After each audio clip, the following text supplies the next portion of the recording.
Hello అండి, అందరికీ good morning, నమస్తే.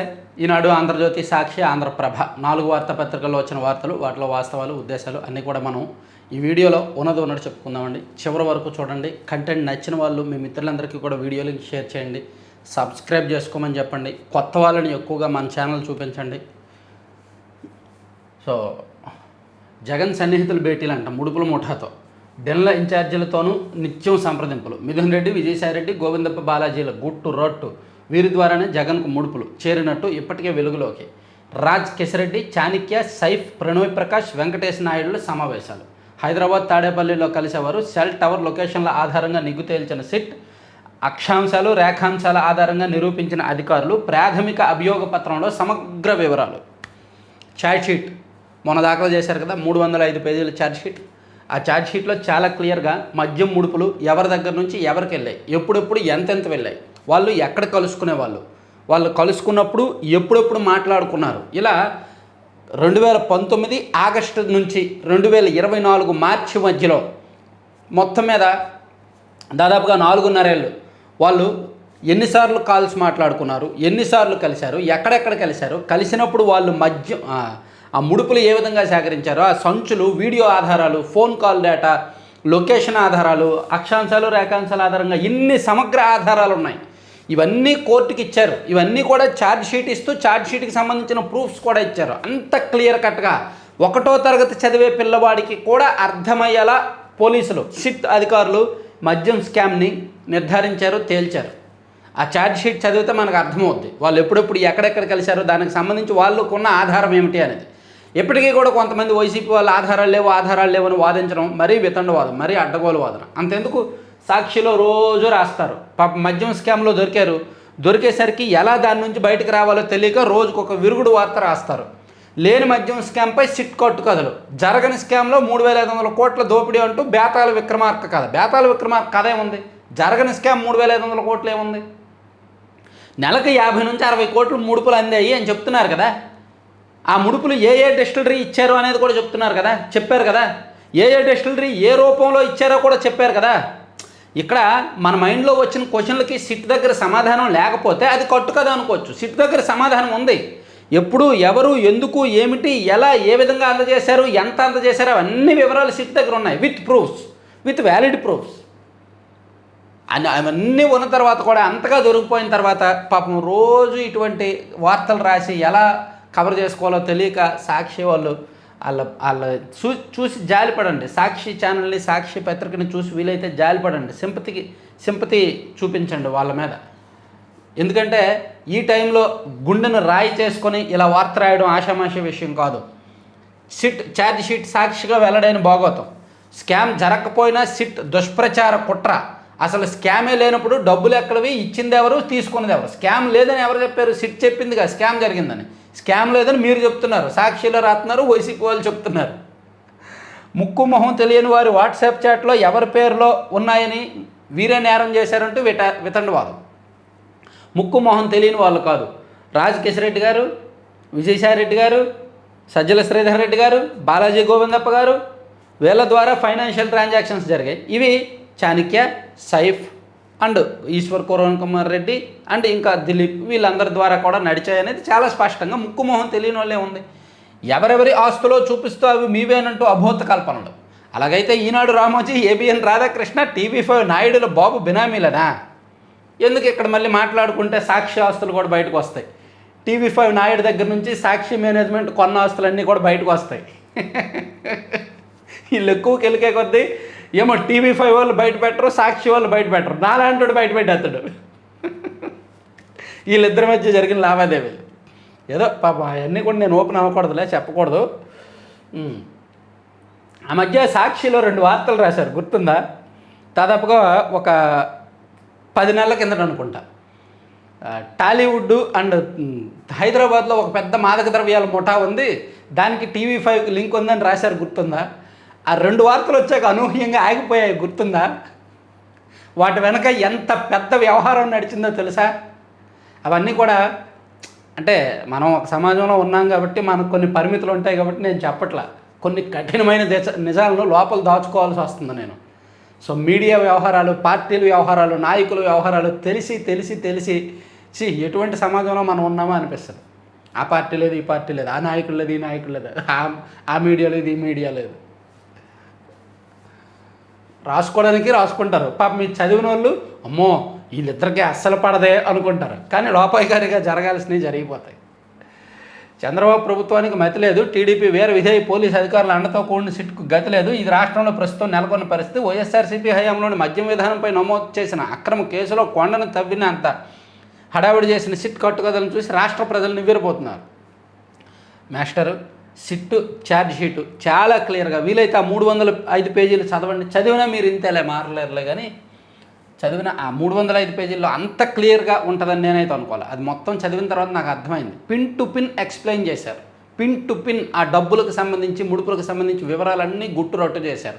ఏ డిస్టిలరీ ఎంతెంత ఇచ్చింది, ఏ రూపంలో ఇచ్చింది, ఎక్కడిచ్చింది, ఎప్పుడు ఇచ్చింది, బంగారం రూపంలో ఎంత ఇచ్చారు, ఆ బంగారం కొంటే ఎవరి దగ్గర బంగారం కొన్నారు, షెల్ కంపెనీలు ఎన్ని సృష్టించారు, ఆ షెల్ కంపెనీలను ఎప్పుడు సృష్టించారు, దానిలో డైరెక్టర్లు ఎవరు, ఆ కంపెనీల అకౌంట్లోకి ఎంత వెళ్ళింది, ఇంత డీటెయిల్డ్గా స్కామ్ని ఛేదించిన తర్వాత కూడా ఇలా అడ్డగోలుగా సాక్షిలో రాశారంటే పాపం కొంతమంది ఉన్నారు కదా, నేను ఎప్పుడూ చెప్తుంటా, కొంతమంది గొర్రెలు ఉన్నాయి.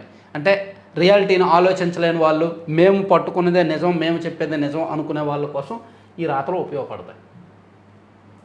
అనుభవించు రాజా, మద్యం కుంభకోణం సొమ్ముతో మాఫియా ముఠా జల్సా, భారీగా భూములు ఆస్తులు కొనుగోలు, విదేశాల్లో పెట్టుబడులు విలాసాలు.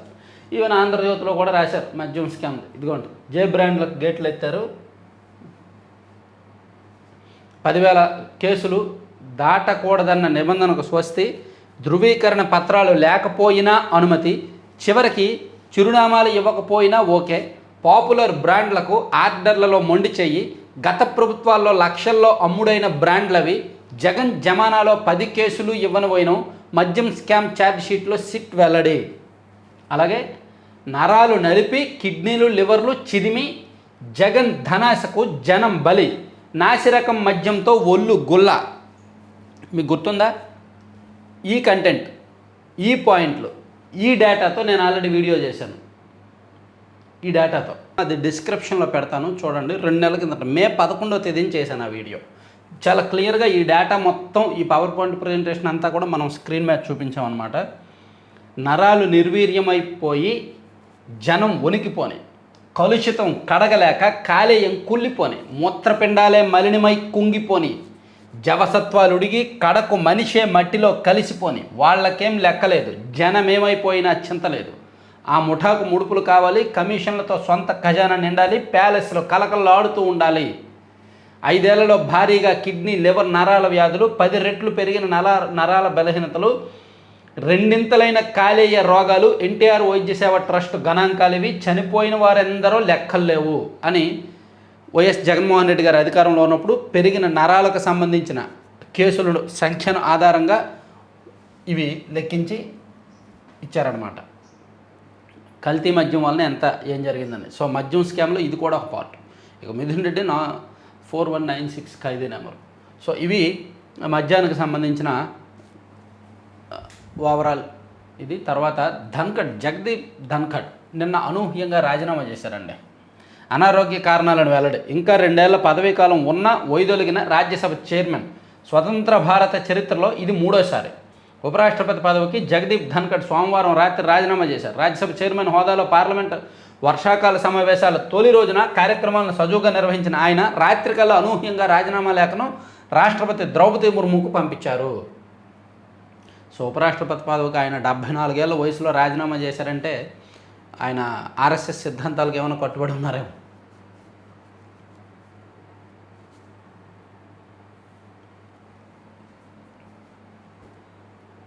ఆర్ఎస్ఎస్ వాళ్ళు అంటారు కదా, 75 ఏళ్ళు వస్తే రాజీనామా చేయాలి, తప్పుకోవాలని. ఇక జస్టిస్ వర్మ అభిశంసన ప్రక్రియ మొదలు.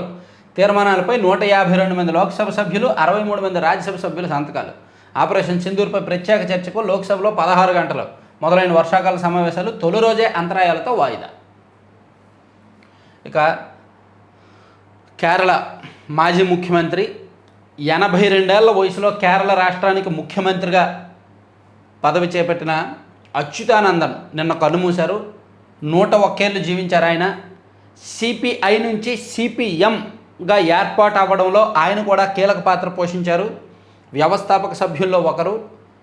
నిరుపేద కుటుంబంలో జన్మించి కేరళ ముఖ్యమంత్రి పదవిని చేపట్టిన శ్రమజీవి, సిపిఎం వ్యవస్థాపక సభ్యుల్లో ఒకరు. రాష్ట్రపతి ముర్ము, ప్రధాని మోదీ సహా పలువురు ప్రముఖుల సంతాపం.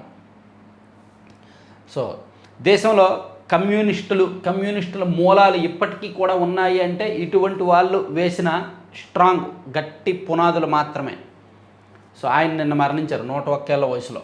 ఎంత డిసిప్లైన్గా ఆయన జీవించారో చూడండి. 101 ఏళ్ళు అలా ఉన్నారంటే.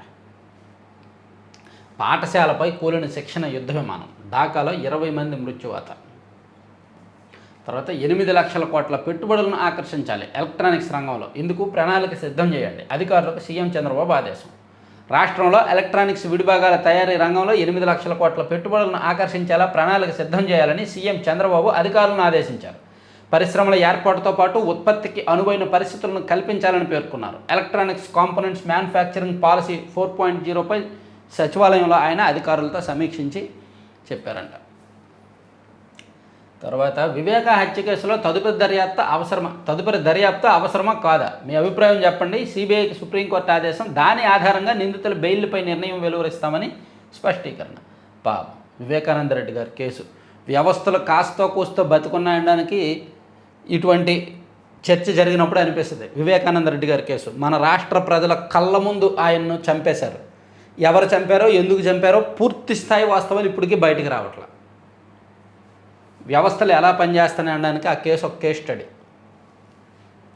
ఇక బెట్టింగ్ యాప్ల ప్రచారం కేసులో విచారణకు రండి. సినీ ప్రముఖులకు ఈడీ నోటీసులు. ఓకే, మేము ఉన్నాము, మేము పనిచేస్తున్నాం అని చెప్పడానికి ఈడీ అప్పుడప్పుడు ఇలా నోటీసులు ఇస్తూ ఉంటారు తప్ప ఏముండదు. వీళ్ళు వెళ్తారు, వీళ్ళ పని వెళ్తే వాళ్ళ పని వాళ్ళదే. అయితే నేనేమంటానంటే యాజ్ ఎ కామన్ మ్యాన్, వీళ్ళు బెట్టింగ్ యాప్లు ప్రమోట్ చేసిన మాట వాస్తవం.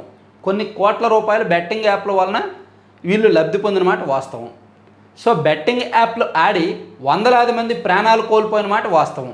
ఆన్లైన్ బెట్టింగ్లు ఆడి అప్పులు పాలై ఆర్థికంగా నష్టపోయి. సో వీళ్ళ మీద కేసులు కట్టి విచారణకు పిలిపించి టైం వేస్ట్ చేసి మీడియా ముందు బిల్డప్ షో చేసే కంటే వీళ్ళ డబ్బులు తీసుకొని వాళ్ళకి ఇచ్చేయండి, వాళ్ళ కుటుంబాలకు ఇచ్చేయండి, వాళ్ళ అప్పులు తీర్చేయండి. ఎవరైతే బెట్టింగ్ యాప్ల వలన చేసుకున్నారో, స్వీయ మరణం చేసుకున్నారో, అంటే ఆ పదం వాడితే స్ట్రైక్స్ పడతాయి. సో అందుకు ఎవరెవరైతే బెట్టింగ్ యాప్ల వలన ఆన్లైన్లో బెట్టింగ్ ఆడి చనిపోయారో, బలవన్మరణం పొందారో వాళ్ళకి, వాళ్ళ కుటుంబాలకి వీళ్ళ ఆస్తుల్లో కొంత భాగం ఇచ్చేస్తే అది న్యాయం చేసినట్టు. బెట్టింగ్ యాప్ల వల్ల వీళ్ళకి ఒక 10 కోట్లు వచ్చిందనుకోండి, అందులో ఒక 5 కోట్లు వాళ్ళకి ఇచ్చేయాలి. అలా చేస్తే వ్యవస్థలు సక్రమంగా పనిచేస్తున్నట్టు, సమన్యాయం చేసినట్టు. కానీ అలా ఎప్పటికీ జరగదు. ఏ వ్యవస్థ అలా చేయదు. ఏదో వీళ్ళని నోటీసులు ఇచ్చి రమ్మంటారు, వీళ్ళు వెళ్తారు, షో చేస్తారు, అక్కడ మీడియా ముందు మాట్లాడతారు, ఒక నెల రోజుల తర్వాత అవసరమైతే మళ్ళీ నోటీస్ ఇస్తారు, మళ్ళీ వెళ్తారు తప్ప అంతకుమించి ముందుకెళ్దు, వెనక్కి కదలదు అనమాట. వ్యవస్థలన్నీ కూడా మేము పనిచేస్తున్నాము అని చెప్పుకోవడానికి.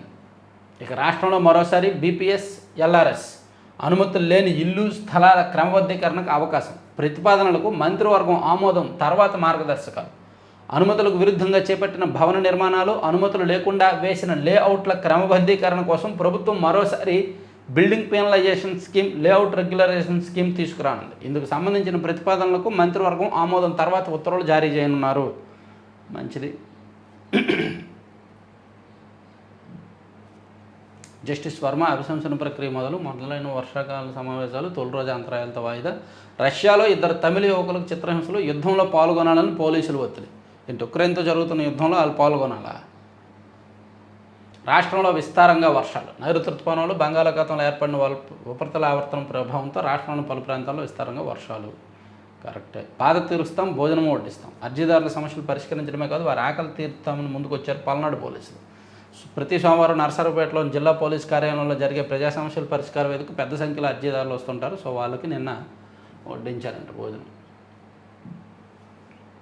ఇక లిక్కర్ స్కామ్కి సంబంధించి లోపల కూడా వేశారు. ఇక అచ్యుతానంద్ కన్నుమూత, తర్వాత కొత్త పరుపు, దిండ్లు, మంచం, దోమతెర, ఇంటి భోజనం, కిన్లే వాటర్ బాటిళ్ళు, జైల్లో ప్రత్యేక వస్తువుల కోసం మిథున్ రెడ్డి పిటిషన్లు. మిథున్ రెడ్డి గారు, మీరు పార్టీ అధికారంలో ఉన్నప్పుడు మీరు పెట్టిన అక్రమ కేసుల వలన చాలామందిని అరెస్ట్ చేశారు కదా, వాళ్ళకు కూడా ఈ ఫెసిలిటేషన్ ఇచ్చారా? డౌటు. వైసీపీ అధికారంలో ఉన్నప్పుడు పొంగనూరు నియోజకవర్గంలో రాజంపేట పార్లమెంటు పరిధిలో వీళ్ళకి వ్యతిరేకంగా ఉన్న చాలామందిని టీడీపీ వాళ్ళని అరెస్ట్ చేసి జైల్లో పెట్టారు. మరి వాళ్ళకు కూడా ఈ ఫెసిలిటీస్ ఇచ్చారా? ఒకవేళ వాళ్ళకి ఆ ఫెసిలిటీస్ ఇస్తే ఇప్పుడు మిథున్ రెడ్డి గారికి ఆ ఫెసిలిటీస్ ఇచ్చేయండి. క్వాడ్ అక్రమ రవాణా కేసులో మాజీ మంత్రికి బిగుస్తూనే వచ్చు. పోలీసుల అదుపులో ఆయన అనుచరుడు బిరదవోలు శ్రీకాంత్ రెడ్డి. ఓకే, 5,000కు ఆధార్ కార్డులు కొని డైరెక్టర్లను చేశారు. పేదల పేరు డొల్ల కంపెనీలు పెట్టి ముడుపుల నిధులు మళ్లించారు. మద్యం మాఫియా మాయాజాలం. 5,000కు ఆధారు పాన్ కార్డులు కొనేసి డైరెక్టర్లను చేస్తారంట వాళ్ళని. సరే, ఇది సెపరేట్గా చేయాల్సిన వీడియోలే, చాలా ఆసక్తికరంగా ఉంటుంది. ఇలా కూడా స్కామ్ చేస్తారంట. ఢిల్లీని మించిన కుంభకోణం ఇది. మైలవరం ఎమ్మెల్యే కృష్ణప్రసాద్ కేపీఎంజీ చెప్తే అమలు పరిచింది ఒక్కటే, దోపిడీని అడగమని మిగతా సిఫార్సులు గాలికి. డిస్టిలరీలు గ్రీన్ ఛానల్లో చెల్లింపులు. ఈ మద్యం స్కామ్కి సంబంధించి ఇంకా గట్టిగానే రాశారు. మొత్తం నింపేశారనమాట. ఏ బ్రాండ్ లేపారు ఏంటనేది మొత్తం డీటెయిల్గా రాసుకొచ్చారు. సరే, ఈనాడులో అంశాలు కాసేపు పక్కన పెడదాం. సాక్షికి వెళ్తే సాక్షిలో ఇది ఆల్రెడీ చెప్పుకున్నాము. ఇక ఉపరాష్ట్రపతి పదవికి ధన్కట్ గుడ్ బై, అది కూడా చెప్పుకున్నాం. తర్వాత రాజకీయ యుద్ధాల్లో మమ్మల్ని ఎందుకు వాడుతున్నారు, ఎన్ఫోర్స్మెంట్ డైరెక్టర్ దుర్వినియోగం అవుతుంది. కర్ణాటక సీఎం సిద్ధరామయ్య భార్యకు సమన్ల అంశంలో హైకోర్టు నిర్ణయాన్ని సమర్థించిన సుప్రీంకోర్టు, హైకోర్టు తీర్పును సవాల్ చేసిన కేంద్రాన్ని తప్పుపట్టిన ధర్మాసనం, ఈడీ పిటిషన్ను కొట్టేసిన సుప్రీంకోర్టు. మైసూరు పట్టణాభివృద్ధి ప్రాధికార సంస్థ భూ కేటాయింపుల కేసులో ఎన్ఫోర్స్మెంట్ డైరెక్టరేట్ను దురుద్దేశపూర్వకంగా రంగంలోకి దించారు. రాజకీయ స్వప్రయోజనాల కోసం ప్రత్యర్థి పార్టీలపై కక్ష సాధింపు కోసం ఈడీని ఎందుకు దుర్వినియోగం చేస్తున్నారు, ఈ విషయంలో మేము నోరు విప్పితే బాగోదు. రాజకీయ యుద్ధాల్లో ఈడీని ఎందుకు ఉపయోగిస్తున్నారు, ఇలాంటి విపరీత పోకడ వైరస్ను దేశవ్యాప్తంగా వ్యాప్తి చేయకండి. ఈడీని ఉసుగొల్పే వికృత క్రీడను దేశమంతటా అమలు చేయకండి.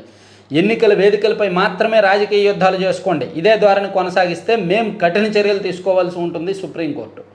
బీజేపీకి ఇంతకన్నా గడ్డి ఎవరు పెట్టరేమో. ఈ 11 ఏళ్లలో బీజేపీ చేస్తున్నది అదే. వాళ్ళ రాజకీయ ప్రత్యర్థుల మీద సిబిఐ, ఈడీ కేసులు. తెలుగుదేశం పార్టీ వాళ్ళ మీద 2019 ఎన్నికలకు ముందు అలాగే పెట్టారు. బీఆర్ఎస్ పార్టీ వాళ్ళ మీద కూడా 2024, 23 ఎన్నికలకు ముందు అలాగే పెట్టారు. చాలా చోట్ల చాలా జరుగుతున్నాయి. సిబిఐ, ఈడీ వాళ్ళకు అనుకూలంగా మారితే వాళ్ళని ఎవరు ఏమీ చేయరు. డీజీపీ గుప్తా పంతానికి పచ్చజెండా, విజిలెన్స్ డీజీగాను నియామకం. డీజీల అభ్యంతరాలు బేఖాతరు. సాక్షి పత్రిక చెప్పింది నిజమైంది. కీలకమైన విజిలెన్స్ ఎన్ఫోర్స్మెంట్ విభాగాన్ని తన గుప్పిట్లోనే పెట్టుకోవాలన్న డీజీపీ హరీష్ కుమార్ గుప్తా పంతం నెగ్గించుకున్నారు. ఇక తొలి రోజే దుమారం. విపక్షాల ఆరోపణలు, ప్రతిపక్షాల విమర్శల మధ్య పార్లమెంటు వర్షాకాల సమావేశాలు ప్రారంభం. ఆపరేషన్ సింధూర్పై లోక్సభలో చర్చకు విపక్ష సభ్యుల డిమాండ్, ప్రధాని మోదీ వివరణకు పట్టు. MBBS all India quota counselling షురు. రే ఏఎస్పీ ఎంత ముట్టిందిరా నీకు? జేసీ ప్రభాకర్ రెడ్డి గారు నిన్న ప్రెస్ మీట్లో అయితే పళ్ళు కొరికి మరీ అక్కడ అడిషనల్ ఎస్పీ గారిని బెదిరించారనమాట. ఒక రకంగా హెచ్చరించారు. మేము మీ ఆఫీస్కి వస్తాం, మీ ఇంటి ముందు ధర్నా చేస్తాం, ఏం చేస్తావు చేసుకుని వైసీపీ వాళ్ళ దగ్గర డబ్బులు తీసుకున్నాం, అది ఇది అని చెప్పి చాలా గట్టిగా. ఇంతకుముందు చైతన్యాన్ని ఉండేవాడు, మీరు అతన్ని మించరిపోయారు మీరు అని చెప్పి చాలా అగ్రెసివ్గా ఆయన ప్రెస్ మీట్ పెట్టాడు. ఇక ఇప్పటికీ సెట్ కాలేదు. ఉన్నత విద్య ప్రవేశాల్లో ప్రభుత్వం విఫలం. మొన్న ఏఏపీ సెట్, ఐసెట్ కౌన్సిలింగ్లో గందరగోళం. తాజాగా ఎంఫార్మసీ కౌన్సిలింగ్ తాత్కాలికంగా వాయిదా. ఇంజనీరింగ్ 2వ ఏడాది తరగతులు ప్రారంభమయ్యాక కౌన్సిలింగ్కు షెడ్యూలు. ఏడీ సెట్కు నోటిఫికేషన్ ఇచ్చిన తరగతుల నిర్వహణపై అనుమానాలేనా అని సెట్లు నిర్వహిస్తున్నారు కానీ కౌన్సిలింగ్లో గందరగోళం ఉందని రాశారు. మంచిదే. తర్వాత సినీతారులకు ఈడీ పిలుపు. స్కూల్పై కూలిన జట్టు, జస్టిస్ వర్మ అభిశంసనకు నోటీసులు. హైకోర్టు జడ్జి యశ్వంత్ వర్మను అభిశంసించాలంటూ ఎంపీలు, లోక్సభ స్పీకర్, రాజ్యసభ చైర్మన్కు నోటీసులు ఇచ్చారు. నెక్స్ట్ పేజీకి వెళ్దామా?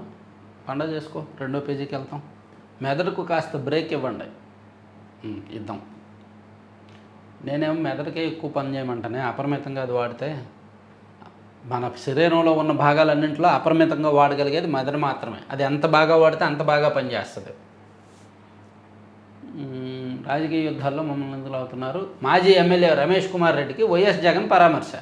అక్రమ కేసులో అరెస్టులను తీవ్రంగా ఖండించిన వైఎస్ఆర్సీపీ అధినేత రమేష్ కుమార్ రెడ్డికి ఫోన్ చేసి పరామర్శించారు. ఇక హాస్టల్లో పిల్లల అవస్థలు కనిపించడం లేదా, రాష్ట్ర ప్రభుత్వ తీరుపై మండిపడ్డ హైకోర్టు ధర్మాసనం. రే ఏఎస్పీ ఎంత ముట్టిందిరా నీకు? 6 జిల్లాల్లో సేనరాజీ వసూళ్లకు కొత్తగా టెండర్లు. వైసీపీ హయాంలో సేనరాజీ వసూలు చేశారు, ఇప్పుడు కొత్తగా టెండర్లు ఇస్తున్నారంట. పక్కన పెట్టేద్దాం, వెళ్ళిపోవచ్చు నువ్వు. ఇంకా ఆంధ్ర జ్యోతిలో చూసుకుంటే ఇవన్నీ అయిపోయినాయి. తీయని మొత్తు అడ్డదారుల్లో గంజాయి అమ్మకాలు. ఒడిశా, బీహార్, పశ్చిమ బెంగాల్ కేంద్రంగా గంజాయి కల్పించే చాక్లెట్ల తయారీ. ఆకర్షణీయ ప్యాకెట్లపై 6,000 ముద్ర. తెరిచి చూస్తే గంజాయి వాసన. తెలుగు రాష్ట్రాల్లో విచ్చలవిడిగా అమ్మకాలు. వామ్మో, గంజాయి సిగరెట్లలోనే కలిపి అమ్ముతున్నారేమో అనుకున్నాం. తీయని చాక్లెట్లలో కూడా కలిపి అమ్మేస్తున్నారంట. ఆ ప్యాకెట్ చూడగానే ఆకర్షణీయంగా కనిపిస్తుంది. తెరిస్తే నల్లటి గోళీ ఆకారంలో ఒక చాక్లెట్ ఉంటుంది. వాసన చూస్తేనేమో గంజాయిలా, తింటేనేమో తీయగా ఉంటుంది. ఆ తర్వాత మత్తులోకి జారుకోవడమే. ఇక చిన్నారులకైతే ఏం చేస్తున్నామో కూడా తెలియనంత మైకం. ఇది గాంజాయి కలిపిన ఆ చాక్లెట్ల ప్రభావం. గాంజాయిపై రాష్ట్ర ప్రభుత్వం ఉక్కుపాదం మోపడంతో పాటు విస్తృత దాడులు చేస్తుండటంతో అక్రమార్కులు గంజాయి అమ్మకానికి సరికొత్త అక్రమ మార్గాలు ఎంచుకుంటున్నారంటండి. ఆయుర్వేదం పేరు చెప్పి బాంగ్ గోలీ అంటూ అమ్మేస్తున్నారు. తెలుగు రాష్ట్రాల్లో విచ్చలవిడిగా ఈ అమ్మకాలు జరుగుతున్నాయని మంచి వార్త రాశారు. తర్వాత జీరో ఫేర్ టికెట్ మహిళలకు ఆగస్టు 15 నుంచి ఉచిత బస్సు. ఆర్టీసీ బస్సుల్లో 100% ప్రభుత్వ రాయితీ. అధికారులతో సీఎం చంద్రబాబు సమీక్ష. మంచిది. ఇక జగదీప్ ధన్కడ్ రాజీనామా చెప్పుకున్నాం. ఇక భారత్పై చైనా కుయుక్తులు, ఎలక్ట్రానిక్స్ రంగంలో అనధికార వాణిజ్య ఆంక్షలు, ముఖ్య పరికరాలు, మినరల్స్పై నియంత్రణలు, తమ ఇంజనీర్లు వెనక్కి రావాలంటూ ఆదేశాలు. ప్రపంచ తయారీ హబ్గా భారత్ ఆవిర్భావాన్ని దెబ్బతీయడమే లక్ష్యం. ప్రమాదంలో 2.75 లక్షల కోట్ల ఫోన్ల ఎగుమతి. ఐసీఈఏ ఆందోళన, కేంద్రానికి లేఖ. ఎలక్ట్రానిక్స్ రంగంలో భారత్ ఎదుగుదలను చూసి వారలేని చైనా కుయుక్తులకు పాల్పడుతోంది. ఇందులో భాగంగా ముఖ్యమైన పరికరాలు, మినరల్స్పై నియంత్రణలు, భారత్ను వీడి వచ్చేయండి అంటూ తమ దేశ నిపుణులకు ఆదేశాలు ఇస్తున్నట్టు పరిశ్రమ వర్గాలు చెబుతున్నాయి. చైనాతో ఎప్పటికైనా మనకు డేంజరే. మన పక్కనే పెద్ద దేశం. తర్వాత Barack Obama arrest. AI video post చేసిన ట్రంప్ ఒబామాను అరెస్ట్ చేస్తుంటే తాను చిరునవ్వులు చిందిస్తున్నట్టు వీడియో. అమెరికా అధ్యక్షుడు తీరుపై విమర్శలు. బరాక్ ఒబామాను అరెస్ట్ చేస్తుంటే తాను చిరునవ్వులు చిందిస్తున్నట్టు ఒక వీడియో ట్రంప్ పోస్ట్ చేశాడంట. తింగర పనులు, తింగర చేష్టలు అంతా. ఇక అన్ని హద్దులు దాటేస్తున్నారు. రాజకీయ ప్రయోజనాలు ఈడీ. తర్వాత తొలి రోజే రభస. ఇది చెప్పుకున్నదే. Next page. విమర్శలు, పౌరుష వ్యాఖ్యలు. బెంగాల్ గవర్నర్గా ఉపరాష్ట్రపతిగా జగదీప్ ధన్కడ్ తీరేది. 2022 ఆగస్టు 11న భారత 14వ ఉపరాష్ట్రపతిగా బాధ్యతలు. న్యాయ వ్యవస్థ తీరుతెన్నులపై పలు సందర్భాల్లో తీవ్ర ఆగ్రహం. సో ఆయన చాలా అగ్రెసివ్గా మాట్లాడతారు. ఈ మధ్య కూడా ఒక నెల రోజుల కిందట కూడా జమిలి విషయంలోనో లేదంటే కొన్ని సుప్రీంకోర్టు చెప్పిన కొన్ని అంశాల మీద ఆయన కోర్టుని, న్యాయ వ్యవస్థను ఉద్దేశించి కొన్ని కామెంట్ చేశారు.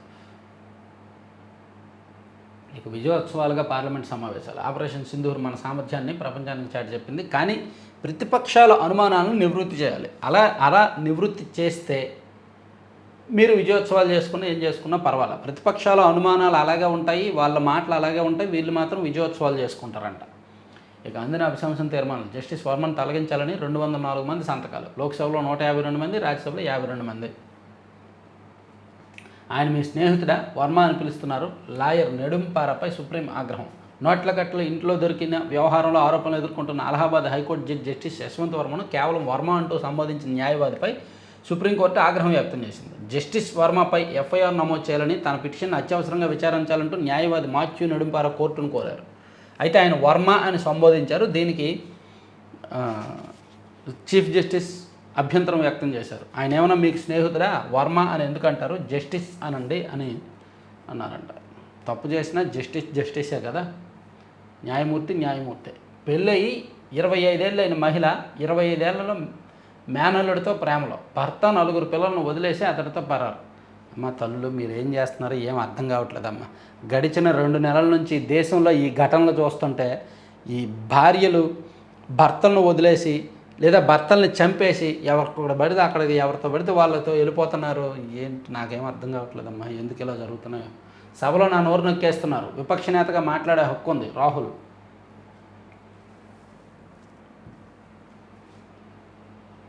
మంత్రివర్గ ఉపసంఘంతో చర్చించాక అమరావతి 2వ దశ భూ సమీకరణ. ఈ నారాయణ గారు ఎక్కడ మాట్లాడినా భూ సమీకరణ గురించే మాట్లాడతాడు. ఆయనకి ఇంకా వేరే టాపిక్ ఉండదు. వారానికి ఒకసారి మీడియా ముందుకు రావడం, భూ సమీకరణ గురించి మాట్లాడి వెళ్ళిపోవడం, దాని గురించి రైతులందరూ ఆందోళన చేయడం. ఆయన నోరు నొక్కాలి, ముందు ఆయన నోరు కట్టాలి.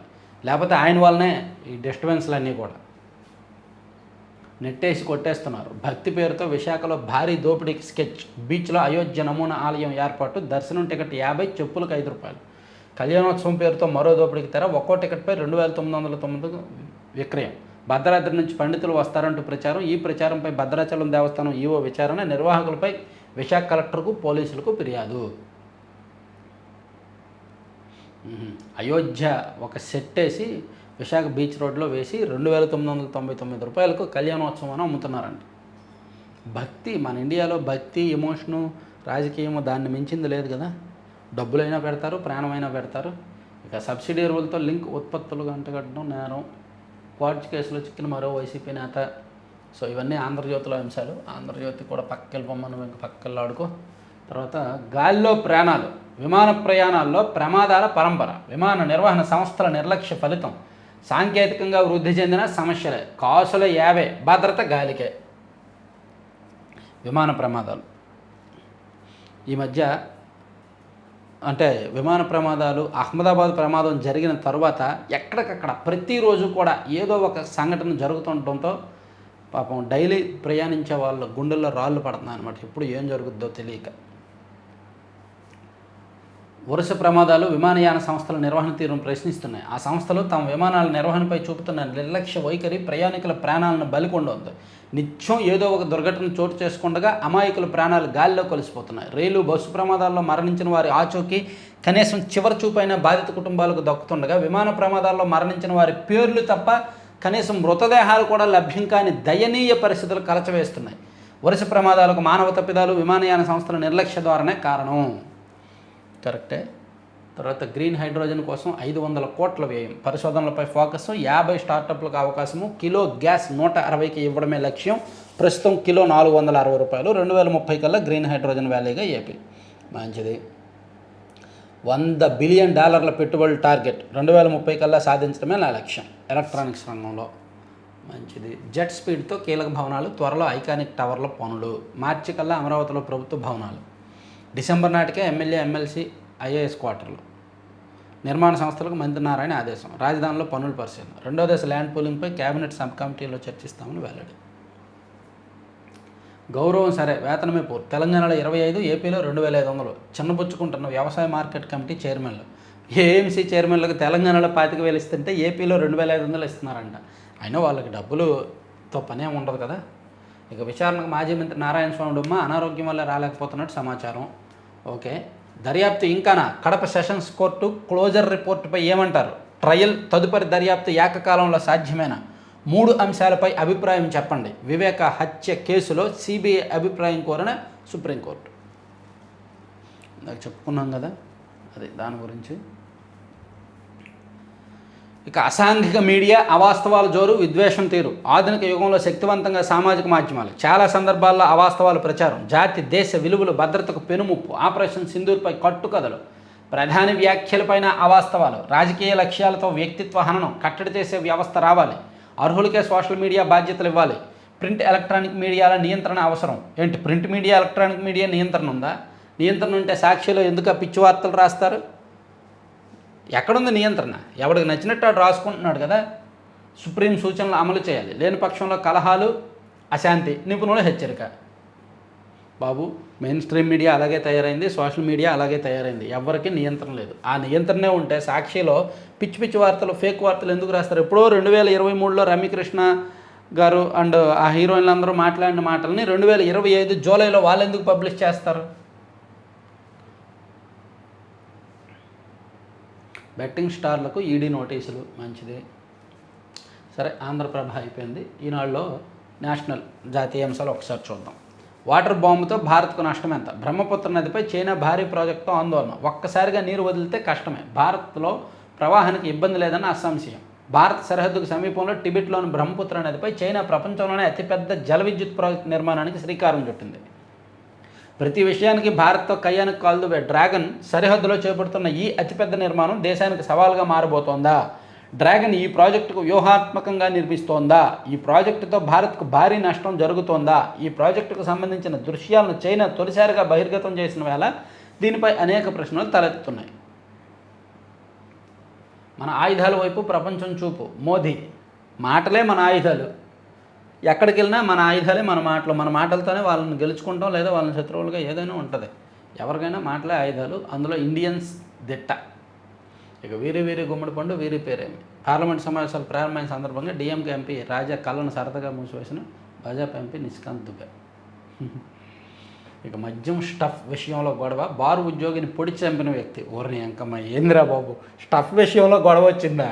ఏది దొరికితే అది వేసుకొని తాగేసి తినేయచ్చు కదరా నాయన. బార్లో జరిగిన ఓ చిన్న గొడవ హత్యకు దారితీసింది. ఆహార పదార్థం విషయంలో వాగ్వాదానికి దిగిన ఓ వ్యక్తి బారు ఉద్యోగిని ఏకంగా కత్తితో పొడిచి చంపాడంట. ఢిల్లీలో 10కే భోజనం, వందల కొద్ది విమానాలకు అంతరాయం, అలాస్కా ఎయిర్లైన్స్లో సాంకేతిక లోపంతో సమస్య. ఇక ప్రతి పోలింగ్ కేంద్రంలోనూ 1200 కంటే తక్కువ వాటర్లే. దేశంలో ఈ తొలిసారి రాష్ట్రంగా బీహార్ ఉండాలి. ఎంతమంది తక్కువ వాటర్లు ఉంటే అంత మంచిది. ఇక స్థిరాస్తి వ్యాపారానికి మధ్య నిధులు బఘేల్ తనయుడు 16 కోట్లు వినియోగించారన్న ఈడీ. 98.5 అధిక పింఛను దరఖాస్తులను పరిష్కరించాం లోక్సభలో కేంద్రం వెల్లడి. హనీమూన్ నుంచి జైలుకు ఏకాగ్గా మారిన సోనం. సంచలనం సృష్టించిన మేఘాలయ హనీమూన్ హత్య కేసులో నిందితురాలు సోనం రఘువంశీ ప్రస్తుతం షిల్లాంగ్ జైల్లో ఉంది. 4 రోజులు దాటినా ఆమెను చూసేందుకు కుటుంబ సభ్యులు ఎవ్వరూ రాలేదట. ఇక చేసిన నేరానికి ఆమె ఏమాత్రం పశ్చాత్తాపడలేదని జైలు వర్గాల సమాచారం. జైల్లో వార్డెన్ కార్యాలయం సమీపంలో ఉన్న గదిలో సోనంను ఉంచారు. అక్కడ ఆమెతో పాటు మరో 2 మహిళా ఖైదీలు కూడా ఉన్నారు. జైల్లో సోనంకి ఇంతవరకు ఏ పని అప్పగించలేదని అధికార వర్గాలు తెలిపాయి. ఆమె నిరంతరం సీసీటీవీ కెమెరాల పర్యవేక్షణలో ఉంచి పరిశీలిస్తున్నారు. ఆమెను చూడడానికి ఎవరూ రాలేదంటే జీవితంలో అంతకన్నా నేరకం, అంతకన్నా పాపం ఇంకొనదు. ఇంకా గర్భిణీతో గుంజీలు యూపీలో అమానుషం. భర్తను చంపి ఇంట్లోనే పాతిపెట్టిన భార్య. అమ్మ మహాతల్లి ఏ ఊరమ్మ అనేది మహారాష్ట్రలోని పాల్కడ్ జిల్లాలో దారుణ ఘటన చోటు చేసుకుంది. వివాహేతర సంబంధానికి అడ్డొస్తున్నాడన్న కారణంతో ఓ మహిళ తన ప్రియుడితో కలిసి భర్తను హతమార్చింది. ఈ వార్తలు ఎక్కువైపోతున్నాయి, ఏంటో అర్థం కావట్లా. మనం మానవ సంబంధాలు ఎటు వెళ్తున్నాయో కూడా అర్థం కావట్లా. ఇక రన్వేపై అదుపు తప్పిన ఎయిర్ ఇండియా విమానం. ఈ వార్త చదివితే నాకు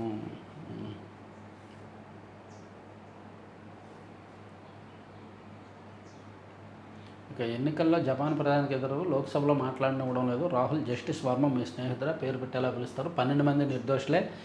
7/11 ముంబై రైలు పేలుళ్ల కేసులో బాంబే హైకోర్టు సంచలన తీర్పు. సీనియర్ నక్సల్ నేత అజీజుల్ హక్ మృతి. పశ్చిమ బెంగాల్లో ముగిసిన విప్లవ రాజకీయ శకం. విమాన ప్రమాదంపై విదేశీ మీడియా అసత్య ప్రచారం. పార్లమెంట్లో కేంద్ర మంత్రి రామ్మోహన్ నాయుడు.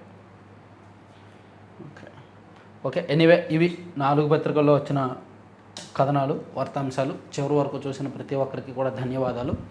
సో మీరు అంటే చివరి వరకు చూసిన వాళ్ళు అండ్ మన ఛానల్ మీద నమ్మకం ఉన్నవాళ్ళు అండ్ మీకు కనుక ఆర్గానిక్ ఫుడ్స్ ఇష్టమైతే, మీకు తెలుసు ఆల్రెడీ లడ్డూపల్లెం.com అని ఒక బ్రాండ్ మనం ప్రమోట్ చేస్తున్నాం.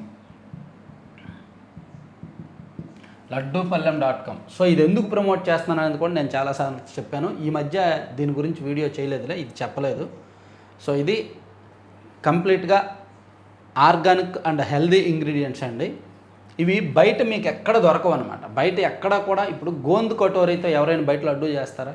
చేయరు. మఖానాతో ఎవరైనా చేస్తారా? చేయరు. అలా డిఫరెంట్ కాంబినేషన్స్ ఒక 20 రకాలు. ఫ్లాక్స్ సీడ్స్, గోందు, జొన్న, డ్రై ఫ్రూట్స్, క్యాష్యూ, అలాగే రాగి, సజ్జ, కొర్ర, జొన్న, ఇలా ఒక 20 రకాలు లడ్డూలు. దాంతోపాటు హాట్ స్నాక్స్ కూడా ఉంటాయి.